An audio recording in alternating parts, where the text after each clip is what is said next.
Hello, today I'd like to present my research agenda. My goal is to create artificial life forms. And instead of trying to explain all the details of what this entails, let me just show you my plans, and hopefully then you'll understand. We're going to take three things and put them together. We're going to take a simulation of the world.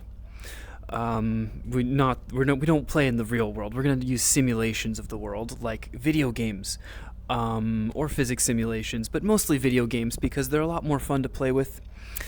And we're going to build control systems that control the living things in the world. So if we have like a video game, it's got little characters that move around and do stuff. We're going to build programs that decide what motions to make. That's a control system.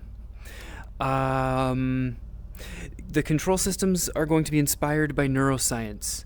I think it's very important to understand how real animals in the real world control their bodies in order to understand how we can make animals in the simulated world that also, walk and talk like animals.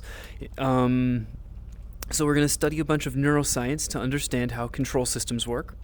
And then finally, we're going to build our own control systems using evolutionary algorithms. Trying to build control systems by hand is not going to work. It's been tried.